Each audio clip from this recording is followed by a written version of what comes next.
Masaya ang couple na ito, si Erica at Dr. David. Pero habang naglalakad, may insidente mangyari. Nakapasok ang aso sa tunnel. Di pa rin lumalabas. Magkasama silang naghanap. May isang gangster. May dalang camera. Hawak ang kanilang aso. Nandito sila. Para sa gulo. Bastos na sila kay Erica. I-record ang lahat sa video. Ayaw ni David masaktan si Erica. Kaya ibinigay ang pera. Pero di sila binitawan. Nais kunin ang relo at ring ni Erica. Di tinanggap ni David. Nag-away sila. Tinamaan siya ng isang bakal. Isa pang atak. Napatumba din si Erica. Patuloy na binubugbog. Walang awa mga gangsters. Dalawa ang umaatake. Isa ang nagve-video. Gustong kumuha ng magagandang kuha. Dinala sila sa ospital. Namatay si David. Nasa emergency si Erica. Si Detective Sean ang in charge. Nakita si Erica. Nalaman ang identity nito. Si Erica ay isang radio host. Nakikinig rin siya sa kanya. After 3 weeks, nagising si Erica. Di sila sure kung madyay gising siya. Kaya tapos na ang libing ni David. Pumunta siya sa pulisya. Hayaan siyang kilalalin na siya. Pero 3 weeks ng coma. Di maalala ni Erica. Nagbago ang buhay niya. Ang kaligayahan ay naging alaala. Siya ay isang radio host. Laging tapat.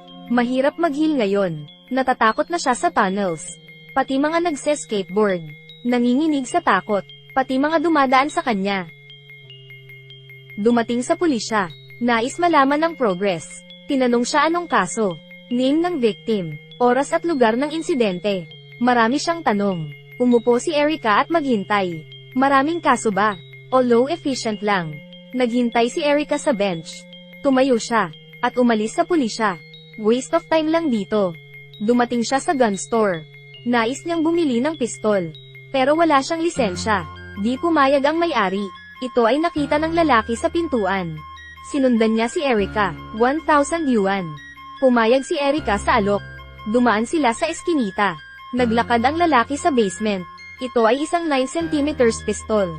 Tinuruan siya paano magpasok ng magazine. Basta may bayad. Ang baril na ito ay kay Erica. Namigay din ang lalaki ng mga bala. Sa wakas, ngumiti si Erica. Isang araw, namimili siya sa store. Pumasok ang isang lalaki, binawalan. Siya nang misis makita ang anak. Binaril niya ang ex ng 5 beses. Saksi si Erica, huwag gumawa ng tunog. After pumatay ng lalaki, kinuha lahat ng cash sa register. Sa oras na ito, nagring ang phone niya. May ibang tao pala. Dito sa store, hinahanap ng lalaki ang tao. Handang patayin ito. Kinuha ni Erica ang pistol. Sa tapat ng counter. Nag-shoot ng 3 times. Isang putok ang tumama sa lalaki. Namatay na ito. Kahit self-defense iyon. Ngunit bawal magdala ng baril. Tumingin siya sa cashier. I stretch ang sleeves. Inalis ang CCTV tape. Ito ang first kill ni Erica. Kinakabahan si Erica. Biglang itinaas ang bantay niya. Nasa scene of the crime mga pulis. Sobrang lapit. 2 bullets ang lumipad. Isa ang tumama sa patay. Tila baguhan ang bumaril. Kumalma siya sa bahay. At huwag nang matakot. Bumalik siya sa istasyon. Nagtrabaho muli. Ang radio topic ay about love. Binisita niya ang kanyang namatay na fiancé. Magstay hanggang gabi. Hating gabi ngayon. Konti na lang sa last train. 2 thugs ay nais manggulo. Hinaras nila ang isang lalaki. At ninakaw ang Walkman niya. Napaka-arogante ng 2 thugs. Dahil di ang lalaki nakikinig. Nang hip-hop kaya inaway nila. Pero di yun ang dahilan. Pinagsabihan sila ng tiyuhin. Siya ay binubuli. Ninakawan sila ng relo. Pinalabas sila sa subway. Sobrang saya ng thug. Gusto niya rin ng Walkman. Tumingin sa kanila si Erica. Kung buhay lang si David.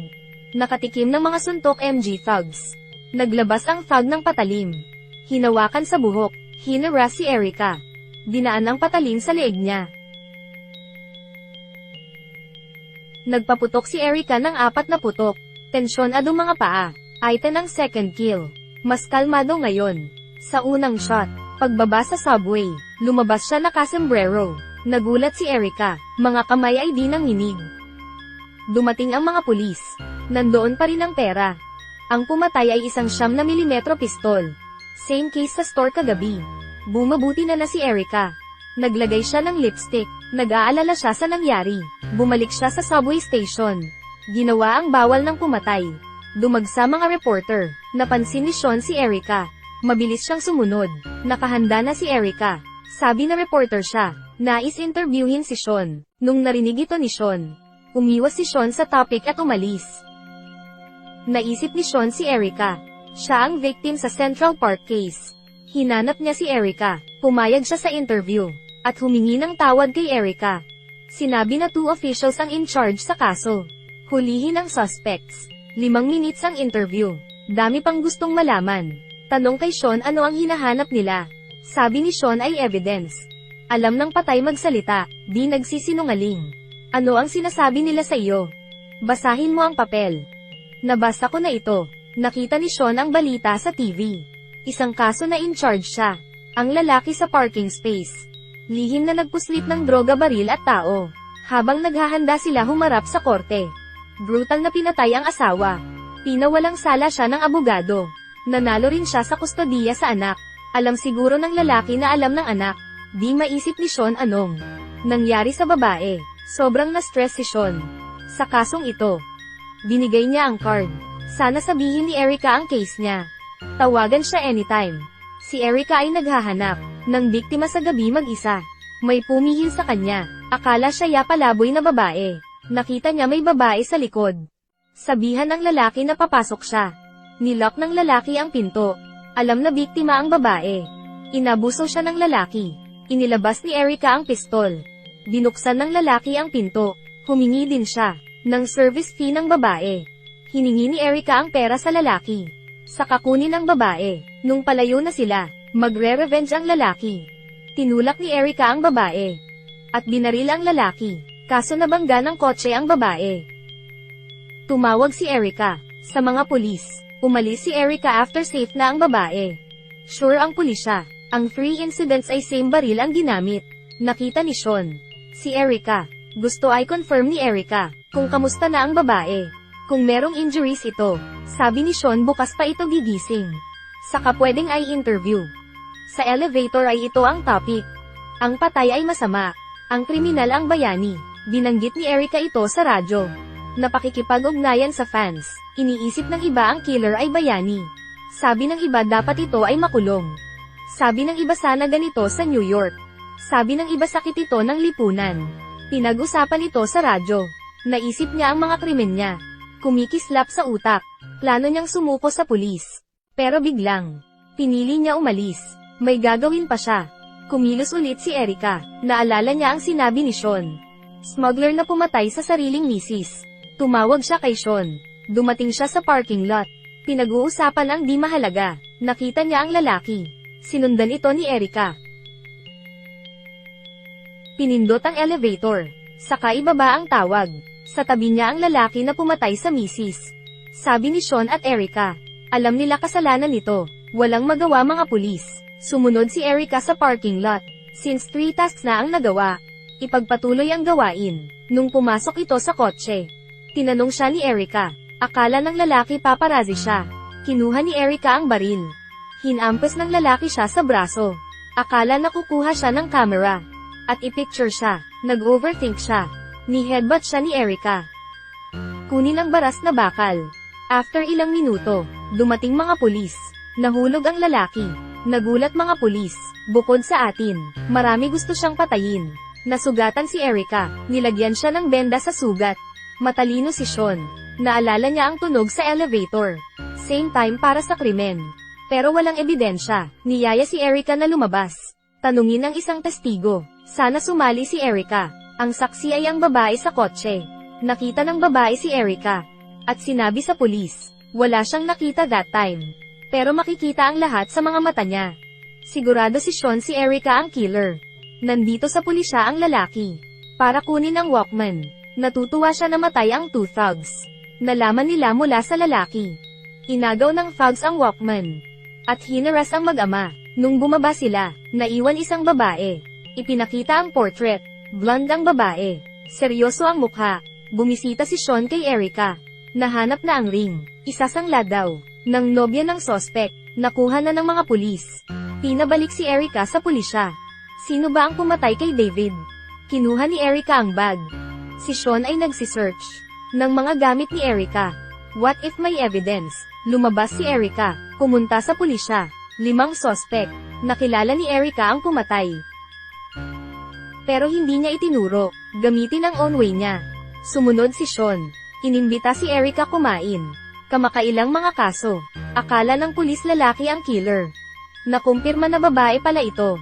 Sabi ni Sean, kung may kilala siyang kriminal, aarestuhin niya talaga. Alam niya si Erica ang killer. Pero walang ebidensya. Dumating si Erica sa pawn shop. Siya ay nagtatanong ng address ng ring girl. Natagpuan niya ang lugar ng babae. Nagdial sa phone ng dalaga. After matukoy sino, sinundan niya ang babae. Galit din ang babae. Niloko kasi ng boyfriend. Nais malaman nasaan ang nobyo.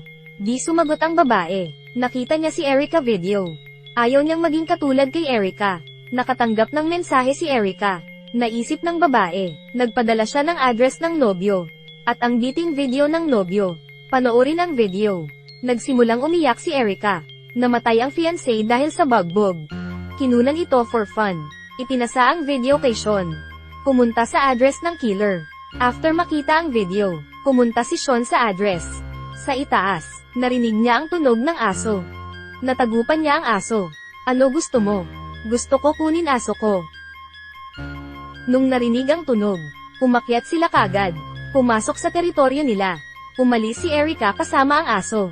Alam na mahirap tumakas. Teamwork kasama ang aso. Patayin ang isa pang killer.